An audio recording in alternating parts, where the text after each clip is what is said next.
അർജുൻ ആയങ്കിയെക്കുറിച്ച് വിവരം നൽകിയ ഓട്ടോ ഡ്രൈവർക്ക് പാരിതോഷികം 1 ലക്ഷം രൂപ പാരിതോഷികം നൽകാൻ തയ്യാറാണെന്ന് ഒരു വ്യക്തി അറിയിച്ചിട്ടുണ്ടെന്ന് ആഭ്യന്തരമന്ത്രി രമേശ് ചെന്നിത്തല അറിയിച്ചു.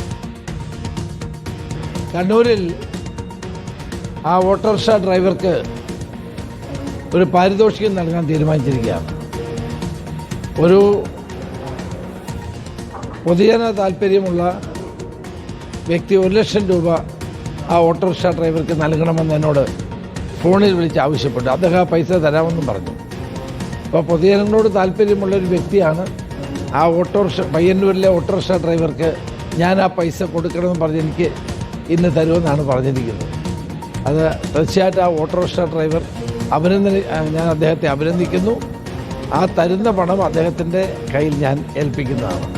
ആ ഓട്ടോറിക്ഷ ഡ്രൈവറെ മുക്തകണ്ഠം ഞാൻ അഭിനന്ദിക്കുകയാണ്. ടി.ജി. മോഹൻദാസിന്റെ അറസ്റ്റ് തീരുമാനിക്കുക ആഭ്യന്തരമന്ത്രിയല്ല എന്നും രമേശ് ചെന്നിത്തല പ്രതികരിച്ചു. മോഹൻദാസിന്റെ പേരിൽ ഞങ്ങൾ കേസെടുത്തല്ലോ. ഒരാളിനെ അറസ്റ്റ് ചെയ്യണോ വേണ്ടോ എന്നുള്ള ഞാനാണല്ലോ തീരുമാനിക്കുന്നത്. അത് പോലീസല്ലേ തീരുമാനിക്കണ്ടേ? ആഭ്യന്തരമന്ത്രി ആഭ്യന്തരമന്ത്രി അല്ല തീരുമാനിക്കേണ്ടത്. അത് കേസിന്റെ സ്വഭാവം വെച്ചിട്ട് അവർ പരിഗണിക്കേണ്ട കാര്യമാണ്. നമ്മൾ ഒരാളിനെ അറസ്റ്റ് ചെയ്യാൻ എനിക്ക് പറയാൻ പറ്റുമോ? അത് പറ്റില്ല. അപ്പോൾ അത് നിയമപരമായ കേസിന്റെ സ്വഭാവം വെച്ച് അവർ തീരുമാനിക്കും. അദ്ദേഹത്തിൻ്റെ പേര് FIR ഇട്ടിട്ടുണ്ട്. നടപടികൾ മുന്നോട്ട് പോകുന്നു. ചോദ്യം ചെയ്യൽ നടക്കുന്നുണ്ട്. ഇതെല്ലാം എനിക്ക് പറയാൻ പറ്റുമോ? അർജുൻ മട്ടന്നൂർ വിവരങ്ങളുമായി. അർജുൻ, ഇപ്പോൾ 2 വിഷയത്തിലാണ് അദ്ദേഹം പ്രതികരിച്ചിരിക്കുന്നത്. ഒന്ന്, ഈ അർജുൻ ആയങ്കിയുടെ കാര്യത്തിൽ വിവരം അറിഞ്ഞ ഓട്ടോറിക്ഷ ഡ്രൈവർക്ക് പാരിതോഷികം നൽകുന്നൊരു കാര്യം, അതോടൊപ്പം ടി.ജി. മോഹൻദാസിന്റെ അറസ്റ്റ് എന്താണ് സംഭവിക്കാത്തെന്നുള്ള ചോദ്യം ശക്തമായി ഉയരുന്നുണ്ട്. അതിൽ തനിക്ക് പ്രത്യേകിച്ച് ഒന്നും ചെയ്യാനില്ല എന്നാണോ ആഭ്യന്തരമന്ത്രി വിശദീകരിക്കുന്നത്?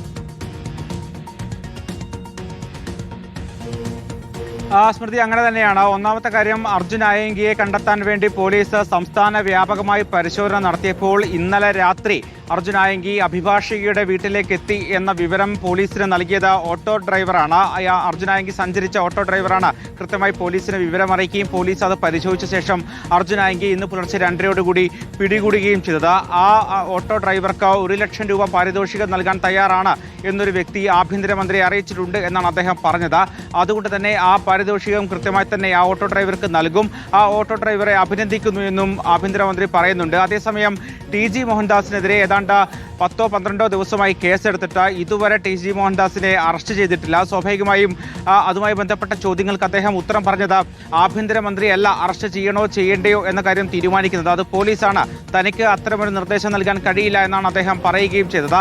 അതായത് ഡൽഹി സമരവുമായി ബന്ധപ്പെട്ട് പ്രക്ഷോഭം നടത്തിയവരെ അധിക്ഷേപിച്ച ടി.ജി. മോഹൻദാസ് പിന്നീട് മുൻകൂർ ജാമ്യാപേക്ഷയുമായി കോടതിയെ സമീപിച്ചിട്ടുമില്ല. മാത്രവുമല്ല, സൈബർ സെൽ IGയെ തന്നെയാണ് ഈ കേസ് അന്വേഷിക്കാൻ വേണ്ടി ഏൽപ്പിച്ചിരിക്കുകയും ചെയ്തത്. ഏതാണ്ട് 3-4 ദിവസം കഴിഞ്ഞ ശേഷം മാത്രമാണ്, പരാതി ലഭിച്ച ശേഷം 3-4 ദിവസം കഴിഞ്ഞ ശേഷം മാത്രമാണ് ഈ വിഷയവുമായി ബന്ധപ്പെട്ട കേസെടുത്തത്. പക്ഷേ അതിനുശേഷം ഏതാണ്ട് രണ്ടാഴ്ച ആകാനായി. എന്നിട്ടും ടി.ജി. മോഹൻദാസിന്റെ അറസ്റ്റിലേക്ക് പോലീസ് കടന്നിട്ടില്ല. ടി.ജി. മോഹൻദാസ് ഒളിവിലാണെങ്കിൽ അക്കാര്യം പോലും പോലീസ് പറയുന്നുമില്ല.